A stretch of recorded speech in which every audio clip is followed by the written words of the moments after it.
പ്രമുഖ പത്രങ്ങളിലെ പ്രമുഖ വാർത്തകൾ ക്രോഡീകരിച്ചുകൊണ്ടുള്ള ഒരു സ്പെഷ്യൽ പ്രോഗ്രാം പത്രവാർത്താസിലേക്ക് എല്ലാവർക്കും സ്വാഗതം. ഡിസംബർ 3. അതെ, ഇന്നത്തെ എല്ലാ പത്രങ്ങളിലും പ്രധാനമായിട്ടും കൊടുത്തിരിക്കുന്ന ഒരു അപകടം തന്നെയാണ്. തന്നെ അപകടം പറയുന്നത് നമുക്ക് ബുദ്ധിമുട്ടുണ്ടെങ്കിലും പക്ഷെ അത് പറയേണ്ട അത്ര നമുക്ക് പറയേണ്ട ഒരു ഇമ്പോർട്ടന്റ് മെയിൻ. അതെ, ഇന്ന് രാത്രിയിൽ സംഭവിച്ച ഒരു അപകടമായിരുന്നു. ബസ്സിലേക്ക് കാർ ഇടിച്ചു കയറി 5 മെഡിക്കൽ വിദ്യാർത്ഥികൾ മരിച്ചു. അപകടം രാത്രി 9:30 ആലപ്പുഴ കാർക്കോടിന് സമീപം. 2 പേർക്ക് അതീവ ഗുരുതര പരിക്ക്. കാറ് പൂർണ്ണമായും തകർന്നു. നമ്മളിതിന്റെ ദൃശ്യങ്ങളൊക്കെ കണ്ടായിരുന്നു. കാറ് വെട്ടിപ്പൊളിച്ചാണ് എടുത്തത് ഈ 5 പേരെ. അതിൽ അവിടെ സ്പോട്ടിൽ വെച്ച് തന്നെ 2 പേരെന്തോ മരിച്ചിരുന്നു. ബാക്കിയുള്ളവരും 5 പേര് മരിച്ചു. വലിയൊരു അപകടം തന്നെ.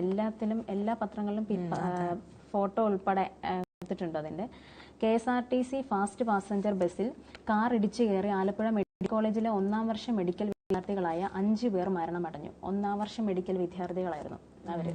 5 പേര് മരിച്ചു. പാലക്കാട് സ്വദേശി ശ്രീദീപ്, മലപ്പുറം സ്വദേശി ദേവാനന്ദ്, ലക്ഷദ്വീപ് സ്വദേശി മുഹമ്മദ് ഇബ്രാഹിം, കണ്ണൂർ സ്വദേശി മുഹമ്മദ് ജബ്ബാർ, ആലപ്പുഴ സ്വദേശി ആയുഷ് ഷാജി എന്നിവരാണ് മരിച്ചത്. കളർക്കോട് ST കോളേജിന് സമീപം ചങ്ങനാശ്ശേരി ജംഗ്ഷനിൽ ഇന്നലെ രാത്രി 9:35 അപകടം. കായംകുളം രജിസ്ട്രേഷനിലുള്ള ടവേര കാറാണ് നിയന്ത്രണം വിട്ട് ബസ്സിൽ ഇടിച്ചത്. അതായത് കാർ അമിത വേഗതയിൽ റോഡിന് വീതിയും കുറവായിരുന്നു. അപ്പം അമിത വേഗതയിൽ വന്നപ്പം ബ്രേക്ക് ഇട്ടപ്പോഴത്തേക്കിനും ബസ്സിലോട്ട് ഇടിച്ചു കയറുകയായിരുന്നു. കാറിന്റെ വന്ന വരവിനെയാണ് പൊതുവെ എല്ലാരും അവിടെ ഉണ്ടായിരുന്നവരൊക്കെ പറയുന്ന കാർ അമിത വേഗത്തിൽ വന്നെന്നായിരുന്നു. അപകട സ്ഥലത്ത് തന്നെ ആൾ മരിച്ചിരുന്നു. 3 പേർ ആശുപത്രിയിൽ കൊണ്ടുപോകുന്ന വഴിക്കാണ് മരണമടഞ്ഞത്. പിന്നെ ആശുപത്രിയിൽ എത്തിയ ശേഷമാണ് ഒരാൾ മരിച്ചത്. അപ്പോൾ ഒരാൾ സ്പോട്ടിൽ വെച്ച് തന്നെ മരിച്ചു. പിന്നെ ഒരാൾ ആശുപത്രിയിലേക്ക് കൊണ്ടുപോകുന്ന വഴിക്ക് 3 പേര് മരിച്ചു. പിന്നെ ഒരാൾ ആശുപത്രിയിൽ ചെന്നതിന് ശേഷം അങ്ങനെ 5 പേരും. ആലോചിച്ച് ഒരു രാത്രി കൊണ്ട് 5 മരണം. സുഹൃത്തുക്കൾ തന്നെ ഒരുമിച്ച് യാത്ര ചെയ്തപ്പോൾ മരിക്കാന്നൊക്കെ പറഞ്ഞാൽ ഭയങ്കര ഒരു ദാരുണമായിട്ടുള്ള ഒരു വാർത്ത തന്നെയാണ് നമുക്കത് ഇന്നലെ രാത്രി തൊട്ട് കിട്ടിക്കൊണ്ടിരിക്കുന്നത്. പിന്നീട് ആശുപത്രിയിൽ എത്തിയ ശേഷമാണ് ഒരാൾ മരിച്ചത്. മഴവെള്ളം നിറഞ്ഞ റോഡിൽ തെന്നി മഴവെള്ളം ഇന്നലെ ഇപ്പൊ 2 ദിവസമായിട്ട് അറിയാമല്ലോ, ഭയങ്കര കനത്ത മഴയാണ്. അപ്പം മഴവെള്ളം നിറഞ്ഞ റോഡിൽ തെന്നി കാർ നിയന്ത്രണം വിടുകയായിരുന്നെന്ന് ദൃക്സാക്ഷികൾ പറഞ്ഞു. ബസ് അമിത വേഗത്തിലായിരുന്നില്ല. കാറിന്റെ മധ്യഭാഗമാണ് ബസ്സിലിടിച്ചത്. അപകട സമയം 10 വിദ്യാർത്ഥികളായിരുന്നു കാറിലുണ്ടായിരുന്നതെന്ന് പോലീസ് സ്ഥിരീകരിച്ചു. കാർ ഓടിച്ചയാൾക്ക് സാരമായ പരിക്കില്ല. നാട്ടുകാരനും അതിങ്ങനെ കാർ ഓടിച്ച ആളാണ് ഇങ്ങനെ മെഡിക്കൽ വിദ്യാർത്ഥിയാണെന്നോ അങ്ങനെ എന്തോ ഒന്ന് മൊഴിഞ്ഞെന്ന് തോന്നുന്നു. ആ ഒരു രീതിക്ക് സംസാരിച്ചായിരുന്നു. പക്ഷെ 5 പേർ അതിനകത്ത് തന്നെ കേട്ട് മരിച്ചു. കാർ ഓടിച്ച ആൾക്ക് സാരമായി പരിക്കില്ല. നാട്ടുകാരും അഗ്നിരക്ഷാസേനയും ചേർന്ന് കാർ വെട്ടിപ്പൊളിച്ചാണ് യുവാക്കളെ പുറത്തെടുത്തത്. കാർ പൊളിച്ചപ്പോൾ യുവാക്കളിൽ പലരും രക്തത്തിൽ കുളിച്ച നിലയിലായിരുന്നു. സാരമായി പരിക്കേറ്റ 7 പേർ ആലപ്പുഴ മെഡിക്കൽ കോളേജ് ആശുപത്രിയിലും ജനറൽ ആശുപത്രിയിലുമായി ചികിത്സയിലാണ്. പലരും അപകടനില തരണം ചെയ്തിട്ടില്ല. എറണാകുളം ഭാഗത്ത് നിന്ന് പുനലൂർ ഭാഗത്തേക്ക് പോവുകയായിരുന്നു ബസ്. കാർ ആലപ്പുഴ ഭാഗത്തേക്ക് വരികയായിരുന്നു. ബസ് യാത്രക്കാരിൽ ആർക്കും സാരമായ പരിക്കില്ല. ബസ് യാത്രക്കാർക്ക് ആർക്കും തന്നെ സാരമായ പരിക്കില്ല. ബസ്സിന്റെ ആ ഫ്രണ്ടിൽ ഇരുന്നവർക്ക്, അതായത് നമ്മൾ ആ ഒരു ഇടിയുടെ ആഘാതത്തിൽ ചില്ലൊക്കെ പൊട്ടിത്തെറിച്ചുള്ള ഒരു അപകടങ്ങളൊക്കെ സംഭവിച്ചിട്ടുള്ളൂ. പക്ഷെ കാറിനകത്തുണ്ടായിരുന്ന ഈ മെഡിക്കൽ വിദ്യാർത്ഥികൾ ഒരു 10 പേരായിരുന്നു ഉണ്ടായിരുന്നത്. 10 പേരിൽ 5 പേരും മരിച്ചു. ഇനിയിപ്പോൾ 5 പേരുടെ നില അതീവ ഗുരുതരം എന്ന് തന്നെ പറയാം. കാര്യം ഇത്രത്തോളം കാറ് വെട്ടിപ്പൊളിച്ച് ഒക്കെ എടുക്കേണ്ട ഒരവസ്ഥ, അതൊക്കെ ഭയങ്കര ഒരു. അപ്പം ഈ 5 പേരിരിക്കുന്നവര് തിരിച്ചു വരട്ടെ ജീവിതത്തിലേക്ക് എന്ന് നമുക്ക്. അപ്പം ഇവര് 1ാം വർഷ വിദ്യാർത്ഥികളാണെന്ന് പറഞ്ഞു. അപ്പം ഈ വർഷമാണ് അവര് വന്നതിന് ശേഷം സുഹൃത്തുക്കളായവരും കൂടെയാണ്. അപ്പൊ അവര് സിനിമയ്ക്ക് പോകാനായി ഹോസ്റ്റലിൽ നിന്ന് പോയ കൂട്ടുകാരുടെ അപ്രതീക്ഷിത വിയോഗത്തിന് മെഡിക്കൽ കോളേജ് ക്യാമ്പസ് കണ്ടില്ല. അപ്പം സിനിമയ്ക്ക് പോകാൻ വേണ്ടിയിട്ട് പ്ലാൻ ചെയ്ത് പോയതായിരുന്നു ഇവര്. അപ്പം കക്കാഴത്ത് നിന്ന് റെന്റിനെടുത്ത കാറിലായിരുന്നു ഇവർ പുറപ്പെട്ടത്. വണ്ടാനത്ത് നിന്ന് തിരിച്ച് ഏതാനും മിനിറ്റുകൾക്കകമായിരുന്നു അപകടം നടന്നതും. കളർക്കോടിന് സമീപം അപകടമുണ്ടായ വാർത്ത നിമിഷങ്ങൾക്കകം തന്നെ നാടാകെ പരന്നെങ്കിലും മിനിറ്റുകൾക്ക് മുമ്പ് തങ്ങളോട് യാത്ര ചോദിച്ചിറങ്ങിയ പ്രിയപ്പെട്ടവരാണ് മരിച്ചതെന്ന് അറിഞ്ഞതോടെ ക്യാമ്പസ് തേങ്ങലായി. ഹോസ്റ്റൽ താമസിക്കുന്ന സഹപാഠികൾ മെഡിക്കൽ കോളേജ് ആശുപത്രിയിൽ അത്യാഹിത വിഭാഗത്തിലെത്തി വിദ്യാർത്ഥികളെ തിരിച്ചറിഞ്ഞു. അപ്പം ആശുപത്രി ജീവനക്കാരും സീനിയർ വിദ്യാർത്ഥികളും മെഡിക്കൽ കോളേജ് ക്യാമ്പിലെ അധ്യാപകരും ഉൾപ്പെട്ടവരുടെ വേർപാടിന്റെ ഞെട്ടലിൽ നിന്ന് ഇതുവരെ മാറിയിട്ടില്ല. ദേശീയപാതയിൽ നിന്ന് ചോരയിൽ കുളിച്ചവരെ ഒന്നിനു പിറകെ മറ്റൊന്നായി ജനറൽ ആശുപത്രിയിലേക്കും ആലപ്പുഴ മെഡിക്കൽ കോളേജിലേക്ക് വാഹനങ്ങളിൽ കയറ്റി പാഞ്ഞപ്പോഴേക്കും പോലീസും മറ്റും ഇടപെട്ട് ആശുപത്രിയിൽ അടിയന്തര ചികിത്സാ സംവിധാനങ്ങൾ സജ്ജമാക്കിയിരുന്നു. അപ്പം സിനിമയ്ക്ക് പോയതായിരുന്നു ഇവര്. അപ്പം സിനിമയ്ക്ക് യാത്ര പറഞ്ഞ് പോയതാണ്. അപ്പൊ ഇത്രയും ഒരു ദാരുണാന്ത്യം ഉണ്ടാകുമെന്ന് ആരും പ്രതീക്ഷിക്കുന്നില്ല. ഇപ്പം സുഹൃത്തുക്കളാണേലും ആശുപത്രിയിൽ നോക്കിയിട്ടില്ലേ അതെ, അവര് തിരിച്ചറിഞ്ഞു. പിന്നെ ഇവിടെ ഈ അപകടത്തിന് വില്ലനായത് മഴയും കാറിന്റെ കാലപ്പഴക്കവും. അതായത് കളർക്കോട് അപകടത്തിൽ കായംകുളം രജിസ്ട്രേഷനിലുള്ള ടവേര കാറിന് 14 വർഷത്തോളം പഴക്കമുണ്ട്. ഈ കാറിന് അവര് റെന്റിനെടുത്താന്ന് പറഞ്ഞിരുന്നു. അപ്പൊ അതിന് 14 വർഷത്തോളം പഴക്കമുണ്ട്. കാർ പൂർണ്ണമായും ാണ് അപകടം ഗുരുതരമാകാനുള്ള കാരണം. ദേശീയപാതയിൽ പൊതുവെ വീതി കുറവായ ഇവിടെ കാർ അമിത വേഗത്തിലായിരുന്നു വന്നതെന്ന് ദൃക്സാക്ഷികൾ പറഞ്ഞു. അപ്പം ദേശീയപാതയിൽ പൊതുവെ വീതി കുറവായിരുന്നു, അതുപോലെ കാറ് അമിത വേഗത്തിലാണ് വന്നത്. കാലാവസ്ഥ മഴയും കൂടെ ആയപ്പം ഇതായി. പിന്നെ അപകട സമയത്ത് ശക്തമായ മഴയുണ്ടായിരുന്നു. കാർ പെട്ടെന്ന് ബ്രേക്ക് ചെയ്തപ്പോൾ റോഡിൽ നിന്ന് തെന്നി ബസ്സിലേക്ക് ഇടിച്ചു കയറിയതായെന്ന് ബസ് ജീവനക്കാരൻ പറയുന്നത്. അപ്പൊ അപകടസ്ഥലം സന്ദർശിച്ച ആലപ്പുഴ RTO കെ ദിലുവിനും നേതൃത്വത്തിലുള്ള സംഘം വാഹനത്തിന്റെ പഴക്കവും മഴയുമാണ് അപകടം ഗുരുതരമാക്കിയെന്ന പ്രാഥമികമായ വിവരം നൽകിയിട്ടുണ്ട്. അപ്പം ബസ് യാത്രക്കാരായ 4 പേർക്കും അതിനകത്ത് പരിക്കേറ്റിട്ടുണ്ടെന്ന് പറയുന്നത്. അപ്പം എന്താണെങ്കിലും അത് ബസ്സിന്റെ ചിലപ്പോൾ ആഘാതത്തിലൊക്കെ വരുമല്ലോ. അവർക്കധികം പരിക്കുകളില്ല, കാര്യമായ അപകടങ്ങളൊന്നുമില്ല. പക്ഷെ കാറിൽ ഇരുന്നവരെ കാറിന്റെ അവസ്ഥ കാണുമ്പോൾ തന്നെ അറിയാം ഭയങ്കരമായിട്ട്. മൊത്തം ആ കാറിന് ഒരിക്കലും ശരിയാക്കി എടുക്കാൻ പറ്റില്ല. 14 വർഷത്തെ പഴക്കവും ഉണ്ട്. അപ്പം അത്രത്തോളം ആ ഇടിയുടെ ആഘാതം നമുക്ക് അതിനകത്തുനിന്ന് മനസ്സിലാക്കാം. അപ്പം ഇതൊരു വളരെ സങ്കടപ്പെടുത്തുന്ന ഒരു വാർത്ത തന്നെയാണ് രാവിലെ ഇന്നലെ രാത്രിയിലായിട്ട് കിട്ടുന്നത്. ഇനി ഇതുപോലുള്ള അപകടങ്ങൾ ഉണ്ടാകാതിരിക്കട്ടെ എന്ന് പ്രതീക്ഷിക്കാം. വാഹനങ്ങളാണെങ്കിലും കാലപ്പഴക്കം അനുസരിച്ച് കാലം കഴിയുന്നതനുസരിച്ച് അത് മാറ്റുകയും പിന്നെ അതുപോലെ തന്നെ വാഹനം ഓടിക്കുമ്പോഴാണെങ്കിലും ഇപ്പം നമ്മൾ മഴയൊക്കെ ആണെങ്കിൽ അതനുസരിച്ച് കുറച്ചൊന്ന് ശ്രദ്ധിച്ച് വാഹനം ഓടിക്കാനൊക്കെ. ഇപ്പൊ നല്ല മഴയാണ്, അപ്പൊ ആ സമയത്തൊക്കെ നമുക്ക് എന്താണേലും കാലാവസ്ഥാ വകുപ്പിന്റെ ഒക്കെ ജാഗ്രതാ നിർദ്ദേശങ്ങളൊക്കെ ഉണ്ട്. അപ്പം അതനുസരിച്ച് നമ്മൾ ഇന്നലെയും പറഞ്ഞിട്ടുണ്ടായിരുന്നു കൂടുതൽ ഇപ്പൊ നല്ല രീതിയിൽ മഴ. അപ്പത്തേനും ആ സമയത്ത് നമ്മൾ നമ്മുടേതായ സുരക്ഷയൊക്കെ നമ്മൾ തന്നെ കൈക്കൊള്ളുക, എന്നാലേ ഉള്ളൂ ഇത്തരത്തിലുള്ള അപകടങ്ങളൊക്കെ ഒഴിവാക്കാൻ പറ്റും. പിന്നെ വേറൊരു ന്യൂസ് കൗമുദി റിപ്പോർട്ട് ചെയ്തേക്കുന്ന പെരുങ്കുന്നൻ അയൽവാസി ലിജേഷ്. അത് വളപട്ടണത്ത് 267 പവനും 1.2 കോടിയും പ്രതി കുടുങ്ങി. അപ്പൊ നമ്മളത് ഭയങ്കരമായിട്ടും കഴിഞ്ഞ ദിവസങ്ങളിലൊക്കെ ഒരുപാട് ചർച്ച ചെയ്തായിരുന്നു ആരായിരിക്കും. കാര്യം ഇത്രയും കൃത്യമായിട്ട് ഒരു മോഷണം നടക്കണമെങ്കിൽ CCTV ക്യാമറകൾ എവിടെയാണെന്നും ആ വീട്ടിലെ എവിടേക്കാണ് അലമാരിയും കാര്യങ്ങളെല്ലാം ആ വീടിനെ പറ്റി നല്ല രീതിക്ക് ഒരു അവബോധമുള്ള ഒരാളായിരുന്നു. അത് ചെയ്ത് അന്നോട്ടെ റിപ്പോർട്ട് ചെയ്യുന്നുണ്ടായിരുന്നു. അയൽവാസി തന്നെയാണത്. അതെ, അത് അയൽവാസി തന്നെയാണ് കണ്ടെത്തി. അദ്ദേഹം CCTV തിരിച്ചു വെച്ച സമയത്ത് അദ്ദേഹത്തിന്റെ ഫേസ് തന്നെയാണ് അതിൽ പതിഞ്ഞെന്നോ അങ്ങനെ എന്തോ ഒരു ഇതിലാണത് കണ്ടെത്തിയത്. അപ്പം വളപട്ടണം മന്നയിലെ അരിമൊത്ത വ്യാപാരി KP അഷ്റഫിന്റെ വീട്ടിൽ നിന്നും 1.2 കോടി രൂപയും 267 പവനും കവർന്ന കേസിൽ അയൽവാസിയായ മുണ്ടഞ്ചേരി ഹൗസിൽ CP ലിജീഷിനെ പ്രത്യേക അന്വേഷണ സംഘം അറസ്റ്റ് ചെയ്തു. വെൽഡിംഗ് തൊഴിലാളിയായ ലിജീഷിന്റെ വീട്ടിൽ കിടപ്പുമുറി കട്ടിലിന്റെ പ്രത്യേകം നിർമ്മിച്ച അറയിൽ നിന്നുമാണ് ഇവ കണ്ടെടുത്തത്. അപ്പൊ വെൽഡിംഗ് തൊഴിലാളിയാണ്. അപ്പം അവിടുത്തെ പുള്ളിയുടെ കട്ടിലിന്റെ അവിടെ പ്രത്യേകം പണിതിട്ടുള്ള അറയിൽ നിന്നാണ് ഇത് കണ്ടെടുത്തിട്ടുള്ളത്. 300 പവനും 1 കോടി രൂപയും കവർന്നെന്നായിരുന്നു പോലീസ് രജിസ്റ്റർ ചെയ്ത കേസ്. അപ്പൊ CCTV ദൃശ്യങ്ങളും വിരലടയാളവും ടവർ ലൊക്കേഷനും കേന്ദ്രീകരിച്ച് നടത്തിയ അന്വേഷണത്തിലാണ് പ്രതി പിടിയിലായത്. ഇതര സംസ്ഥാന മോഷ്ടാക്കളെ കേന്ദ്രീകരിച്ചായിരുന്നു അന്വേഷണം തുടങ്ങിയതെങ്കിലും അഷ്റഫിന്റെ വീടും പരിസരം നന്നായി അറിയാവുന്ന ആളാണ് മോഷണം ആസൂത്രണം ചെയ്തതെന്ന് പോലീസ് ഉറപ്പിച്ചിരുന്നു. അപ്പൊ ഇപ്പൊ ഇങ്ങനെയൊക്കെ ന്യൂസ് വരുമ്പോൾ തന്നെ നമ്മൾ മറ്റ് അന്യസംസ്ഥാന തൊഴിലാളികളാണ് കൂടുതൽ സംശയിക്കുന്നത്.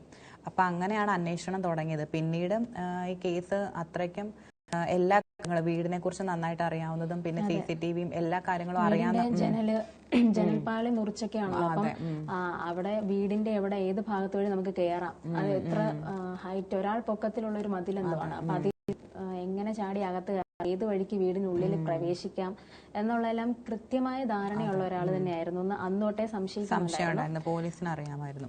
അപ്പം CCTV ദൃശ്യങ്ങളിൽ നിന്ന് കവർച്ച നടത്തിയത് ഒരാളാണെന്ന് ബോധ്യമായിരുന്നു. അപ്പം മോഷണം നടന്ന 4 ദിവസം കഴിഞ്ഞാണ് പുറത്ത് അറിഞ്ഞത്. അപ്പം മോഷണം നടന്നതിന്റെ 4 ദിവസങ്ങൾക്ക് ശേഷമാണ് ഈ വിവരം പുറത്തറിഞ്ഞത്. അപ്പം മറ്റാർക്കും പങ്കില്ലെങ്കിൽ അഷ്റഫിന്റെ നീക്കങ്ങൾ കൃത്യമായി അറിയാവുന്ന ആളാണെന്ന നിഗമനത്തിലെത്തി. ബന്ധുക്കളെയും അയൽവാസികളെയും കേന്ദ്രീകരിച്ചായിരുന്നു അന്വേഷണം. ശനിയാഴ്ച ലിജീഷ് അടക്കമുള്ള അയൽവാസികളെ ചോദ്യം ചെയ്ത് വിരലടയാളം എടുത്തു. ഈ വിരലടയാളവും കവർച്ച നടന്ന വീട്ടിലെ വിരലടയാളവും ഒന്നായതോടെ പ്രതി ലിജീഷ് ആണെന്ന് ഉറപ്പിച്ചു. അപ്പോൾ 10 കിലോമീറ്ററോളം അകലെയുള്ള കിച്ചിയിൽ 1 വർഷം മുമ്പ് നടന്ന കവർച്ചയുടെ CCTV ദൃശ്യങ്ങളും അഷ്റഫിന്റെ വീട്ടിലെ CCTV ദൃശ്യങ്ങളും പ്രതിയുടെ രൂപം ഏകദേശം ഒന്നായിരുന്നു. അപ്പം ധരിച്ചിരിക്കുന്ന മാസ്കും സമാനമായിരുന്നു. അപ്പം മാസ്കും സമാനമായിരുന്നു. അപ്പം ഞായറാഴ്ച രാവിലെ സ്റ്റേഷനിൽ എത്താൻ ലിജീഷിനോട് ആവശ്യപ്പെട്ടു. എത്തിയപ്പോൾ മൊബൈൽ ഫോൺ വാങ്ങിച്ച ശേഷം വൈകിട്ട് വന്ന് തിരിച്ചു വാങ്ങാൻ പറഞ്ഞു. അപ്പോൾ ഫോൺ തിരിച്ചു വാങ്ങാൻ എത്തിയപ്പോൾ കസ്റ്റഡിയിലെടുത്തു. കുറ്റം സംബന്ധിച്ചു ജുഡീഷ്യൽ ഫസ്റ്റ് ക്ലാസ് മജിസ്ട്രേറ്റ് കോടതി പ്രതിയെ റിമാൻഡ് ചെയ്തു. അപ്പോൾ അപ്പം പോലീസ് തന്നെ അത് നമ്മൾ അത്രയും അന്വേഷണം നടന്നെങ്കിൽ ഇപ്പം അറിയാമായിരുന്നു ഇത്രയും എല്ലാ കാര്യങ്ങളും, അതായത് മോഷണം നടന്ന വീട്ടിലെ എല്ലാ കാര്യങ്ങളും വ്യക്തമായിട്ട് പഠിച്ചിട്ട് തന്നെയാണ് മോഷണം നടത്തിയെന്നുള്ള പോലീസിന് ഉറപ്പായിരുന്നു. അപ്പോൾ അയൽക്കാരും ഇയാൾ ഉൾപ്പെടെയുള്ള അയൽക്കാരെ ചോദ്യം ചെയ്തതിന് ശേഷം വിരലടയാളം ആദ്യം സെയിം ആയപ്പോൾ തന്നെ പോലീസ് ഏകദേശം ഉറപ്പിച്ചു. അപ്പം അങ്ങനെയാണ് പ്രതിനെ കൂടുതലും കണ്ടെത്തിയത്. പിന്നെ CCTV ദൃശ്യങ്ങളിൽ സമാനമായിട്ടുള്ള ഫേസും ഇദ്ദേഹം മോഷ്ടിച്ചു എന്നുള്ളതല്ലേ, ഇദ്ദേഹത്തിന്റെ ഫേസ് തന്നെ വേറെ എവിടെയോ ഉണ്ടെന്നുള്ള പിന്നെ നമുക്ക് സംശയിക്കാം. അതെ, ഇത്രയും എന്താണേലും വിരലടയാളം വരുമ്പോ തന്നെ നമുക്ക് അറിയാം. അതെ, അപ്പൊ എന്താണല്ലോ ആ പ്രതിനെ കണ്ടെത്തിയിട്ടുണ്ട്. അദ്ദേഹത്തിന്റെ CCTV ക്യാമറയിൽ പതിഞ്ഞതുപോലെ തന്നെ അദ്ദേഹം ചില മണ്ടത്തരങ്ങളൊക്കെ കാണിച്ചായിരുന്നു. ആരും നമ്മളൊരു കാര്യത്തിനെ പറ്റി അന്വേഷിക്കാൻ തുടങ്ങിയാൽ നമ്മൾ ഉറപ്പായിട്ട് ഇന്ന് സോഷ്യൽ മീഡിയയിൽ അല്ലെങ്കിൽ ഗൂഗിളിലൊക്കെ സെർച്ച് ചെയ്യും. ഇദ്ദേഹം അതുപോലെ തന്നെ എങ്ങനെ മോഷ്ടിക്കും, മോഷണത്തിന്റെ ടിപ്സ് ഒക്കെ ഇങ്ങനെ ഗൂഗിളിൽ സെർച്ച് ചെയ്യും. മൊബൈൽ ഫോൺ അവരെ പരിശോധിച്ച് നോക്കിയിട്ടുണ്ടായിരുന്നു. അങ്ങനെ പരിശോധിച്ചപ്പോ നമുക്ക് ഇതൊക്കെ കണ്ടെത്താൻ പറ്റില്ല. അങ്ങനെ ചില മണ്ടത്തരങ്ങൾ ചെയ്തായിരുന്നു അദ്ദേഹം. അപ്പം ഉറപ്പായിട്ടും എളുപ്പത്തില് ഒളിപ്പിച്ച് വെച്ചത് കട്ടിലിന്റെ അവിടെ പ്രത്യേക ഒരു അറയൊക്കെ ഉണ്ടാക്കി ആ ബുദ്ധി കൊള്ളായിരുന്നു. എന്തായാലും പിടിച്ചിരിക്കുകയാണ് അവിടുത്തെ ഇനി ഇത്തരത്തിലുള്ള പ്രവണതകൾ കുറയട്ടെ, കുറയായിരിക്കും, ചിലവര് എന്തായാലും വരും, ഇങ്ങനത്തെ കാര്യങ്ങളൊക്കെ ചെയ്തുകൊണ്ടേയിരിക്കും. പിന്നെ വേറൊരു ന്യൂസ്, വീണ്ടും ഇരുട്ടടി. വൈദ്യുതി നിരക്ക് നാളെ പ്രഖ്യാപിച്ചേക്കും. അപ്പോൾ 2ാം പിണറായി വിജയൻ സർക്കാർ വന്ന ശേഷം 3ാമത്തെ വൈദ്യുതി നിരക്ക് വർധനയ്ക്ക് ഒരുങ്ങി. ഇപ്പോൾ 2ാം പിണറായി വിജയൻ സർക്കാർ വന്നതിന് ശേഷമുള്ള 3ാമത്തെ വൈദ്യുതി നിരക്ക് വർധനയ്ക്കാണ് ഇപ്പോൾ കളമൊരുങ്ങിയിരിക്കുന്നത്. വൈദ്യുതി റെഗുലേറ്ററി കമ്മീഷൻ മുഖ്യമന്ത്രി പിണറായി വിജയനെ നേരിട്ട് കണ്ട് കാര്യങ്ങൾ ബോധ്യപ്പെടുത്തിയതിനു ശേഷം നാളെ പ്രഖ്യാപനം നടത്താനാണ് സാധ്യതകൾ. മുഖ്യമന്ത്രി നാളെ സമയം നൽകിയിട്ടുണ്ട്. എന്തെങ്കിലും ഇളവ് വരുത്താൻ മുഖ്യമന്ത്രി നിർദ്ദേശിച്ചാൽ അത് പാലിക്കും. കൂടിക്കാഴ്ച നടന്നില്ലെങ്കിൽ വ്യാഴാഴ്ചയായിരിക്കും പ്രഖ്യാപനം. ഇന്നലെ പ്രഖ്യാപിക്കാനായിരുന്നു കമ്മീഷന്റെ തീരുമാനം. KCB അധികൃതർ സമർപ്പിച്ച ചില കണക്കുകളിൽ വ്യക്തത വരുത്തേണ്ടി വന്നതിനാലാണ് അത് മാറ്റിയത്. നാളെ രാവിലെ ആ നടപടി പൂർത്തിയാക്കിയ ശേഷമായിരിക്കും മുഖ്യമന്ത്രി കാണുന്നത്. അതിനു മുമ്പ് വൈദ്യുതി മന്ത്രിയെ നിരക്ക് വർധന അറിയിക്കുകയും ചെയ്യും. അപ്പം നിലവിലെ നിരക്കിൽ ശരാശരി 34 പൈസ വർധനയും വേനൽക്കാലത്ത് അധിക നിരക്കും രാത്രികാല ഉപഭോഗത്തിന് പ്രത്യേക നിരക്കും ഏർപ്പെടുത്താൻ നേട്ടമുണ്ടാകാനുള്ള അനുമതി അപേക്ഷയാണ് KCB നൽകിയിട്ടുള്ളത്. അപ്പം നിലവിലെ നിരക്കിൽ ശരാശരി 34 പൈസ വർധനമായിരിക്കും. അതുപോലെ വേനൽക്കാലത്ത് അധിക നിരക്കും രാത്രി ഉപഭോഗത്തിന് പ്രത്യേക നിരക്കും ഏർപ്പെടുത്താനുള്ള അനുമതിക്കുള്ള അപേക്ഷയാണ് KCB നൽകിയിട്ടുള്ളത്.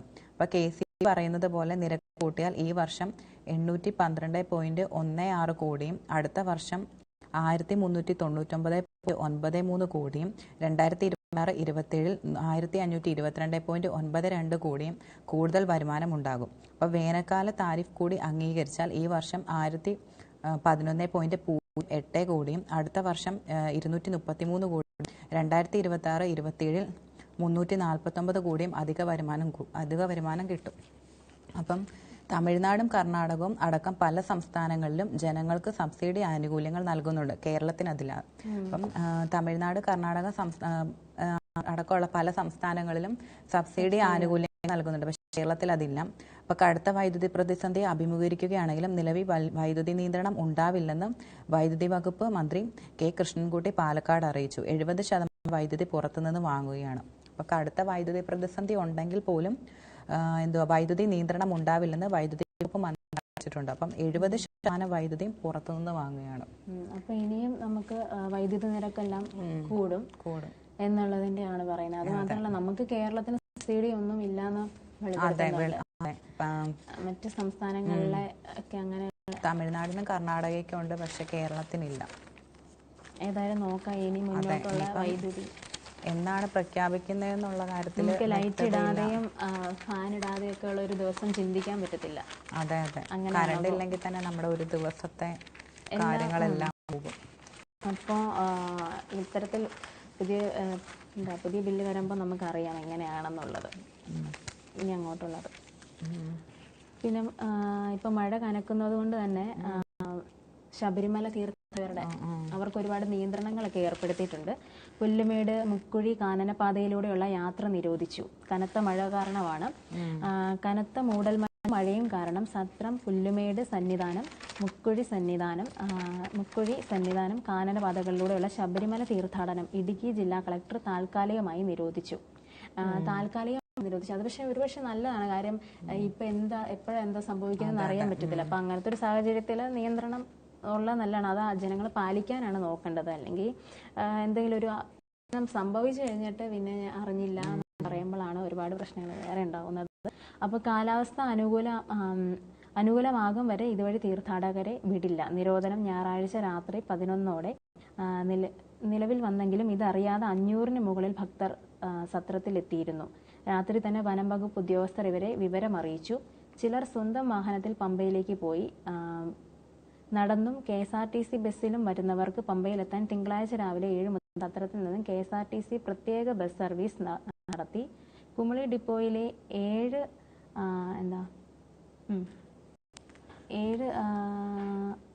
ബസ് അടിയന്തരമായ യാത്ര സത്രത്തിലേക്ക് വിടുകയായിരുന്നു. രാവിലെ 11 വരെ സർവീസ് നടന്നു. പരമ്പരാഗത പാതകളിൽ നിയന്ത്രണം ഏർപ്പെടുത്തിയ സാഹചര്യത്തിൽ ആവശ്യമായി വന്നാൽ 7 സ്ഥലത്ത് താൽക്കാലിക ഷെൽട്ടർ തുറക്കാൻ കളക്ടർ നിർദ്ദേശിച്ചിട്ടുണ്ട്. കോഴിക്കോട് സാംസ്കാരിക നിലയം, Peerumedu rescue shelter, Perunthanthanam government UP school, Korathodu CK MHSS, Kuzhimavu government high school, Chuzhuppu saint Thomas higher secondary school, Mukkuzhi forest camp shed എന്നിവിടങ്ങളിലാണിത്. അപ്പോൾ അവർക്ക് താമസിക്കാനുള്ള കാര്യങ്ങളും റെസ്റ്റ് എടുക്കാനുള്ളതൊക്കെ ഉറപ്പാക്കിയിട്ടുണ്ട്. ഭക്തരുടെ സുരക്ഷ ഉറപ്പാക്കണമെന്നാണ് ഹൈക്കോടതി പറഞ്ഞിരിക്കുന്നത്. കനത്ത മഴ തുടരുന്ന സാഹചര്യത്തിൽ ശബരിമലയിലെത്തുന്ന അയ്യപ്പ ഭക്തർ സുരക്ഷിതരാണെന്ന് ഉറപ്പാക്കണമെന്ന് ഹൈക്കോടതി നിർദ്ദേശിച്ചു. ഇതിനായി ഏർപ്പെടുത്തുന്ന നിയന്ത്രണങ്ങൾ എല്ലാവരിലും എത്തുന്നതിനായി പരസ്യപ്പെടണമെന്നും justice Anil K Narendran, justice S Muralikrishna എന്നിവരുൾപ്പെടെ ഡിവിഷൻ ബെഞ്ച് നിർദ്ദേശിച്ചു. പരമ്പരാഗത കാനനപാതയിലൂടെയുള്ള മലക്കയറ്റം താൽക്കാലികമായി നിർത്തിയതായി ദേവസ്വം ബോർഡ് അറിയിച്ചു. കനത്ത മഴ പെയ്യുന്ന സാഹചര്യത്തിൽ ഭക്തർ പമ്പയിൽ കുളിക്കുന്നത് നിരോധിച്ചിട്ടുണ്ട്. എരുമേലിയിൽ കുളിക്കുന്നതിനും വിലക്കുണ്ട്. NDRF, ഫയർഫോഴ്സ് തുടങ്ങിയവയെ വിന്യസിച്ചിട്ടുണ്ടെന്നും ദേവസ്വം ബോർഡ് അഭിഭാഷകർ G ബിജു അറിയിച്ചു. അപ്പോൾ നമ്മൾ കുറച്ച് ശ്രദ്ധിക്കാം. ശബരിമലയ്ക്ക് പോകുന്ന ഭക്തരും അവരുടെ എല്ലാവരും പരസ്പരം അങ്ങോട്ടും ഇങ്ങോട്ടും ഒക്കെ ഷെയർ ചെയ്യുക. കാര്യം മഴ അത്രത്തോളം കനത്തിട്ടുണ്ട്. എപ്പോഴാണ് ഇപ്പോൾ ഒരു മലവെള്ളം ആണെങ്കിലും ഒക്കെ ഇറങ്ങിക്കഴിഞ്ഞാൽ അത് നമ്മളിപ്പോൾ കുളിക്കാൻ ഇറങ്ങിക്കഴിഞ്ഞിട്ട് നമുക്ക് അതിൽ നിന്ന് രക്ഷപ്പെടാന്ന് പറഞ്ഞാൽ ഇച്ചിരി ബുദ്ധിമുട്ടുള്ള കാര്യമാണ്. അപ്പം നമ്മൾ തന്നെ നമ്മുടെ സുരക്ഷയ്ക്ക് വേണ്ടിയിട്ട് നിൽക്കുക എന്നുള്ളതാണ്. അതുപോലെ തന്നെ മഴ മൂലം ശബരിമലയിൽ ഭക്തർ കുറഞ്ഞിട്ടുണ്ടെന്നും പമ്പയിൽ നിരോധനത്തിന് ഇളവുകൾ ഉണ്ടെന്നും പറയുന്നു. കനത്ത മഴ തുടർന്ന് ശബരിമലയിൽ തീർത്ഥാടകരുടെ എണ്ണം കുറഞ്ഞിട്ടുണ്ട്. ഒട്ടേറെ ഭക്തർ വെർച്വൽ ക്യൂ വഴി ബുക്ക് ചെയ്തിട്ടും ദർശനത്തിന് എത്തിയില്ല. കാരണം കഴിഞ്ഞ ദിവസം നമ്മൾ പറഞ്ഞായിരുന്നല്ലോ ഇങ്ങനെ ഒരു ഓപ്ഷൻ വന്നിട്ടുണ്ടെന്ന്. എന്നാലും ഭക്തർ എത്തിയിട്ടില്ല എന്നാണ് കാര്യം. പല സ്ഥലത്തും റോഡ് ഗതാഗതങ്ങളാണേലും തടസ്സപ്പെട്ടിട്ടുണ്ട്. അപ്പം അങ്ങനെ ഒരുപാട് പ്രശ്നങ്ങളുള്ളപ്പോൾ സ്വാഭാവികമായിട്ടും ചിലപ്പോൾ നമുക്ക് പിന്നത്തേക്കാക്കാന്നുള്ള രീതി വെച്ചേക്കാം. എന്നാലും ഒരു കാര്യങ്ങളാണ് പറയുന്നത്. ജലനിരപ്പ് ഉയരുന്നതും അപകട സാധ്യത കണക്കിലെടുത്ത് ഞായറാഴ്ച രാത്രി പമ്പയിൽ കുളിക്കുന്നതിന് നിരോധനം ഏർപ്പെടുത്തിയിരുന്നു. എന്നാൽ മഴ കുറഞ്ഞതോടെ തിങ്കളാഴ്ച ഉച്ച മുതൽ നിയന്ത്രണത്തിൽ ഇളവ് വരുത്തി. ഭക്തർ പമ്പയിൽ സ്നാനം നടത്തുകയും ചെയ്തു. അതേസമയം വൈകുന്നേരത്തോടെ മഴ വീണ്ടും ശക്തമായിട്ടുണ്ട്. ഈ മണ്ഡലകാലത്ത് ഏറ്റവും കൂടുതൽ തീർത്ഥാടകർ ദർശനം നടത്തിയത് നവംബർ 28-നായിരുന്നു. വെർച്വൽ ക്യൂ ബുക്കിംഗ് സ്പോട്ട് വഴി 88,759 ഭക്തരെത്തി. 29-ന് 80,583 ഭക്തരും ദർശനം നടത്തി. തമിഴ്നാട്ടിൽ മഴ ശക്തമായതോടെ നവംബർ 30 മുതൽ ഭക്തരുടെ എണ്ണം കുറഞ്ഞു. 30-ന് 73,946 തീർത്ഥാടകർ മാത്രമാണ് എത്തിയത്. ഒറ്റ ദിവസം മാത്രം 13,000-ലേറെ ഭക്തരുടെ കുറവ് സംഭവിച്ചിട്ടുണ്ട്. വെർച്വൽ ക്യൂ വഴി നവംബർ 10 വരെ ബുക്കിംഗ് പൂർണ്ണമാണെന്ന് ദേവസ്വം ബോർഡിന്റെ സൈറ്റിലുണ്ട്. 70,000 ഓരോ ദിവസത്തെ പരമാവധി ബുക്കിംഗ്. തിങ്കളാഴ്ച വൈകിട്ട് 5 മണി വരെ 67,781 ഭക്തർ ദർശനം നടത്തിയത്. ഞായറാഴ്ച വെർച്വൽ ക്യൂ വഴിയും സ്പോട്ട് ബുക്കിംഗ് വഴിയും 60,469 തീർത്ഥാടകരാണ് ദർശനം നടത്തിയത്. എന്നാൽ ഞായറാഴ്ച എത്തിയ 67,469 തീർത്ഥാടകരിൽ 16,475 പേർ സ്പോട്ട് ബുക്കിംഗ് ആണ് നടത്തിയത്. തിങ്കളാഴ്ച 5 മണി വരെ ദർശനം നടത്തിയവരിൽ 11,834 പേര് സ്പോട്ട് ബുക്കിംഗ് നടത്തിയവരാണ്. അപ്പം എല്ലാം കാലാവസ്ഥയും ഒരുപാട് പ്രശ്നങ്ങൾ ഇപ്പം നടക്കുന്ന കാലാവസ്ഥ തന്നെയാണ് ഉദ്ദേശിക്കുന്നത്. കാലാവസ്ഥയിലൂടെ കാരണം കൊണ്ടായിരിക്കാം ഭക്തർ കുറഞ്ഞിട്ടുണ്ട്. പിന്നെ പമ്പയിൽ ഒരുപാട് നിയന്ത്രണങ്ങളൊക്കെ കുറച്ചൊക്കെ ഏർപ്പെടുത്തിയിട്ടുണ്ട്. അവിടെ കുളിക്കാനൊക്കെ താൽക്കാലത്തേക്ക് ഒന്ന് ഒഴിവാക്കാനുള്ള രീതിക്കാണ് പറയുന്നത്. പിന്നെ കാനനപാതകളിലൂടെയുള്ള യാത്ര ഒഴിവാക്കാൻ വേണ്ടി പറഞ്ഞിട്ടുണ്ട്. അങ്ങനെ ശബരിമല തീർത്ഥാടകർ ശ്രദ്ധിക്കേണ്ട കുറച്ച് കാര്യങ്ങൾ ദേവസ്വം ഹൈക്കോടതിയൊക്കെ പറഞ്ഞിട്ടുണ്ട്. ഈ നിർദ്ദേശങ്ങൾ അനുസരിച്ച് നിങ്ങൾ ചെയ്യുക. അതെ, ഭക്തർ അവരുടെ സുരക്ഷ അവര് തന്നെ ഉറപ്പാക്കുക എന്നാണ്. അതെ, വെറുതെ ഒരു അപകടം വരുത്താതെ ഇതനുസരിച്ച് മുന്നോട്ട് പോവുക. പിന്നെ നമ്മൾ ഇന്നലെയൊക്കെ പറഞ്ഞിട്ടുണ്ടായിരുന്നു ഫെങ്കൽ നാളെ ശരിക്കും അത് ചുഴലിക്കാറ്റിന്റെ കാര്യം. അപ്പം അത് തിരുവണ്ണാമലയിൽ ഉരുൾപൊട്ടൽ 7 മരണം, പുതുച്ചേരിയിൽ 600 പേരെ രക്ഷപ്പെടുത്തി. അപ്പോൾ കനത്ത മഴയെ തുടർന്ന് തിരുവണ്ണാമലയിൽ ഉണ്ടായ ഉരുൾപൊട്ടലിൽ 7 പേർ മരിച്ചു. 12 മണിക്കൂറിലേറെ നടന്ന രക്ഷാപ്രവർത്തനത്തിൽ സ്ത്രീകളും കുട്ടികളും ഉൾപ്പെടെയുള്ളവരെ ജീവന്റെ നിലയിലാണ് കണ്ടെത്തിയത്. അണ്ണാമലയിലെ VOC നഗറിലാണ് കഴിഞ്ഞ ദിവസം വൈകിട്ട് 4:30 ഉരുൾപൊട്ടിയത്. കൂറ്റൻ പാറക്കല്ലുകളും വീണ്ടും മണ്ണിടിയുമെന്ന ഭീഷണിയും മണ്ണുമാന്തി യന്ത്രങ്ങൾക്ക് എത്താനാകാത്ത സാഹചര്യം തെരച്ചിലിന് പ്രതിസന്ധി സൃഷ്ടിച്ചു. അപ്പം കൂറ്റൻ പാറക്കല്ലുകളും വീണ്ടും മണ്ണിടിയുമെന്ന ഭീഷണി, അതുപോലെ മണ്ണുമാന്തി യന്ത്രങ്ങൾക്കൊന്നും എത്താനാകാത്ത സാഹചര്യമൊക്കെ തെരച്ചിലിന് വളരെയധികം പ്രതിസന്ധി സൃഷ്ടിച്ചിരിക്കുകയാണ്. ഇതോടെ പേമാരിൽ തമിഴ്നാട് പുതുച്ചേരിയിലുമായി മരിച്ചവരുടെ എണ്ണം 21ആയി. അപ്പോൾ ഇതുവരെ 21 പേര് അവിടെ മരിച്ചു. അപ്പോൾ ഇതിനിടെ കൃഷ്ണഗിരിയിൽ ബസ്സുകൾ ഉൾപ്പെടെ 20-ലേറെ വാഹനങ്ങൾ മഴവെള്ളത്തിന്റെ കുത്തൊഴുക്കിൽ പെട്ടു. പുതുച്ചേരിയിൽ വെള്ളപ്പൊക്കത്തിൽ 600 പേരെ രക്ഷപ്പെടുത്തി. ദുരിതബാധിതർക്ക് സൈന്യം അടിയന്തര ഭക്ഷണവും വെള്ളവും വൈദ്യസഹായവും നൽകി. തമിഴ്നാട് മുഖ്യമന്ത്രി MK സ്റ്റാലിൻ നേരിട്ട് ചെന്നൈയിൽ ദുരിതാശ്വാസ പ്രവർത്തനങ്ങൾ പരിശോധിച്ചിട്ടുണ്ട്. അപ്പോൾ വില്ലുപുരം ജില്ലയിലും രൂക്ഷമായ വെള്ളക്കെട്ടാണ് ഉണ്ടായത്. ഒറ്റ ദിവസം കൊണ്ട് 50 സെന്റിമീറ്റർ മഴ ഇവിടെ ലഭിച്ചത്. പ്രധാന ബസ് ഡിപ്പോയും 100-ലധികം വീടുകളും വെള്ളത്തിലായിട്ടുണ്ട്. കാറുകൾ ഒഴുകിപ്പോയി. തമിഴ്നാടിന് മുകളിൽ ശക്തി കുറഞ്ഞ ഫെങ്കൽ ചുഴലിക്കാറ്റ് വടക്കൻ കേരളത്തിനും കർണാടകയ്ക്കും മുകളിൽ ന്യൂനമർദ്ദമായി ഇന്നലെ രാത്രിയോടെ അറബിക്കടലിൽ പ്രവേശിച്ചിട്ടുണ്ട്.